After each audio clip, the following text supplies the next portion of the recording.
인류 역사상 많은 나라와 제국이 있었습니다. 그중 일부는 패망하여 완전히 사라지거나 줄어들어 현재의 모습이 되었습니다. 그렇다면 현재 살아남아있는 국가 중 전성기에 비해서 가장 많은 영토를 잃은 나라는 어디일까요? 놀랍게도 99.999%를 잃어버리고도 남아있는 국가가 있는 게 믿기시나요? 그럼 대표적인 10개의 국가를 알아보겠습니다. 현재 지구상에서 가장 큰 나라인 러시아는 과거 더 많은 영토를 소유했습니다. 러시아 제국의 가장 왕성했던 시기는 19세기 후반과 20세기 초반입니다. 1866년 러시아 제국은 가장 넓은 영토를 보유했습니다. 하지만 1917년 러시아 혁명과 제1차 세계대전의 여파로 상당한 영토를 잃었습니다. 브레스트-리토프스크 조약을 통해 러시아는 많은 영토를 잃었습니다. 그리고 현재 더 줄어들지도 늘어날지도 모르는 전쟁 중입니다. 두 번째로는 대영제국이 있습니다. 대영제국이 가장 왕성했던 시기는 19세기 후반에서 20세기 초반입니다. 이 시기에 대영제국은 세계의 약 25%를 지배했습니다. 하지만 현재 영국은 약 99.3%의 영토를 잃었습니다. 인류 역사상 가장 많은 면적을 잃어버린 국가입니다. 세 번째는 중국어 다음으로 가장 많은 인구가 사용하는 언어인 스페인입니다. 스페인 제국이 최전성기를 누렸던 시기는 18세기 중반입니다. 아메리카 대륙을 중심으로 한광대한 식민지를 가졌었습니다. 현재 스페인은 약 96.3%의 영토를 잃었습니다. 하지만 그들의 흔적은 중국을 제외하면 사실상 가장 많이 사용하는 언어로 남아 있습니다. 네 번째는 독일입니다.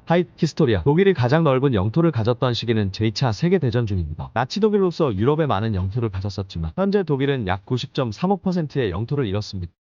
다섯 번째는 나치하면 생각나는 파시즘의 이탈리아입니다. 이탈리아의 전성기인 로마 제국이 가장 넓은 영토를 가졌던 시기는 기원 후 117년입니다. 현재 이탈리아는 약 93.97%의 영토를 잃었습니다. 여섯 번째는 나치 파시즘, 그 다음은 일본의 제국주의입니다. 일본이 가장 넓은 영토를 가졌던 시기는 제2차 세계대전 중입니다. 현재 일본은 약 94.9%의 영토를 잃었습니다. 일곱 번째는 고조선입니다. 디귿네, 압니다. 알아요. 전 한국인입니다. 고조선이 가장 넓었던 시기는 기원전 4세기에서 2세기 사이입니다. 현재 대한민국은 약 93.3%의 영토를 잃었습니다.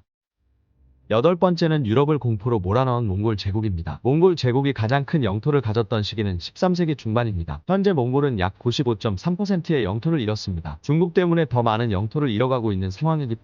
아홉 번째는 프랑스입니다. 프랑스는 식민 제국 시기에 최대 영토를 가졌습니다. 현재 프랑스는 약 94.4%의 영토를 잃었습니다. 현재는 뉴칼레도니아가 독립을 위해 투쟁 중이며 앞으로 어떻게 될지는 아직 모릅니다. 마지막으로 가장 많은 비율의 영토를 잃은 나라는 바티칸 시국입니다. 바티칸은 과거 교황령의 중심지였으며 현재 약 99.999%의 영토를 잃었습니다. 과거 영광을 뒤로 한 채 많은 영토를 잃은 국가들. 이들은 여전히 역사 속에서 중요한 위치를 차지하고 있습니다. 이 내용이 흥미로웠다면 좋아요와 구독 부탁드립니다. 여담으로 태클 방지차 알려드립니다. 이외에도 중국은 과거 청제국일 때보다 510만 3039으로 약 34.7%의 영토를 잃었고, 튀르키예는 오스만 제국 시절보다 441만 6644으로 약 84.9%의 영토를 잃었습니다. 이집트 같은 경우는 애굽 시절보다 오히려 땅이 늘었네요. 이외에 더 많은 정보를 아신다면 댓글로 남겨주세요.